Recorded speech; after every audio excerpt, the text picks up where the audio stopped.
Time spent in meditation or contemplation is all about ego training.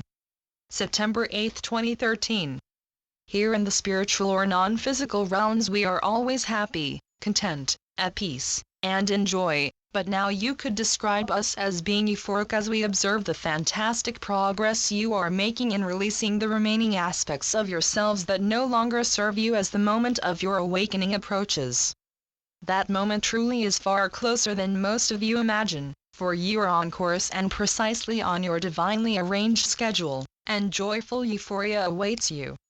As you take time out for regular and frequent visits to your quiet inner space, continue to focus on intending to be loving in every moment, and to be channels through which the divine field of love enveloping you all can spread outwards to embrace all of humanity. Remember that even just a few seconds of your time spent setting your intent are inordinately effective.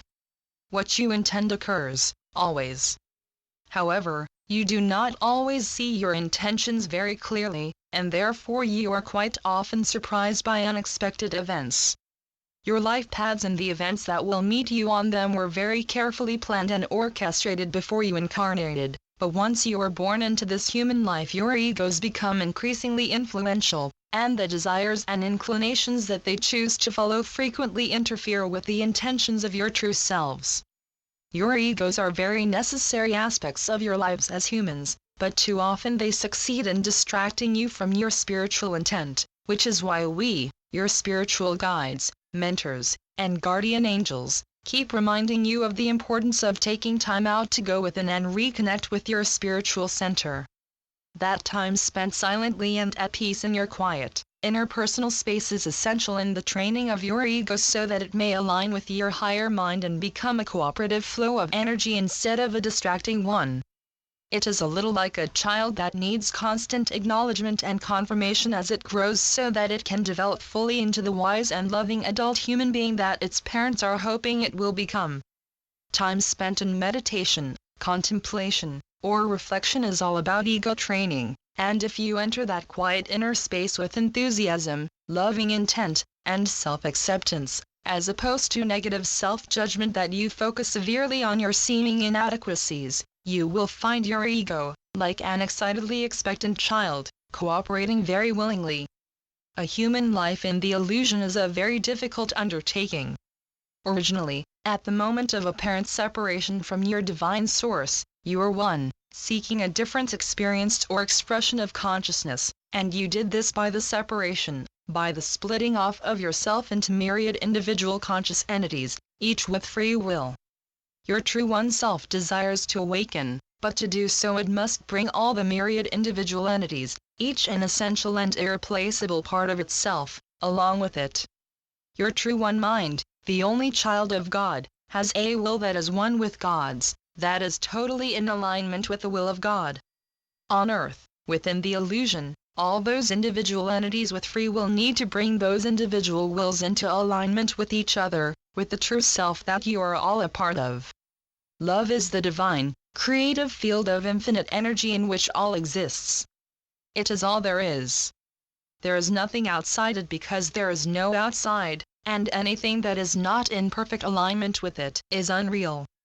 However, the illusion that the one child of God imagined into being seems utterly real to all the entities experiencing it.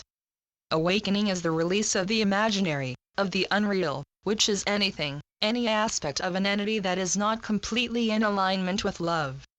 Your egos are a vast, imaginary field of seemingly individual needs, wants, and desires that extremely frequently conflict with each other and display this disunity in arguments, disagreements, and war. You can see this all around you, and it is continuously demonstrated throughout your human history. To awaken is to acknowledge and to be love, and only love. As you observe the world and all the discordances it displays, it can seem that there is absolutely no possibility that they can all be resolved in a manner that will satisfy everyone. But that is because you are attempting to resolve these issues with your egoic reasoning minds. And that is impossible. They, your reasoning minds, demand compromise, judgment, restitution, recognition that some are right and others wrong, with the latter being punished, and those demands can only be self-serving, angry, and divisive. Your human history continuously demonstrates that very clearly. That is why we are constantly telling you that love is the answer to every problem. Love is the only means of resolution, and it is completely effective because it embraces all unconditionally without judgment of any kind. The prospect of offering only love regardless of the situation is very scary for humans because they look all the time, constantly, in fact, at the unreal, and believe it to be real. In love, in reality, there is no conflict. All is in divine and perfect harmony, and for you to awaken you need to embrace and share love inclusively and indiscriminately. But, you ask, how can that possibly work? I surely must defend myself and my loved ones from those who would attack us and destroy us. Well, all are one, and what you do to others you do to yourselves. So stop doing to others what you do not want them to do to you. Stop it now. The longer you continue with attack or defense, the longer you will remain unawakened. You are all now being enormously assisted by the divine energy field of love enveloping you and encouraging you to share it, and you know this. When you go within and disconnect even for the briefest moment from the distractions of the illusion, fear, anxiety, worry, anger, judgment, you find peace. Peace is what everyone seeks. You have all seen the ineffectiveness of angry judgment or punishment on a distraught child. It aggravates the situation or drives it underground. And you have all seen the calming effects of quiet loving acceptance on a distraught child, or on an animal. That is love in action. Practice it constantly, and bring on your awakening. Your loving brother, Jesus. Channeled by John Smallman. johnsmallman2.wordpress.com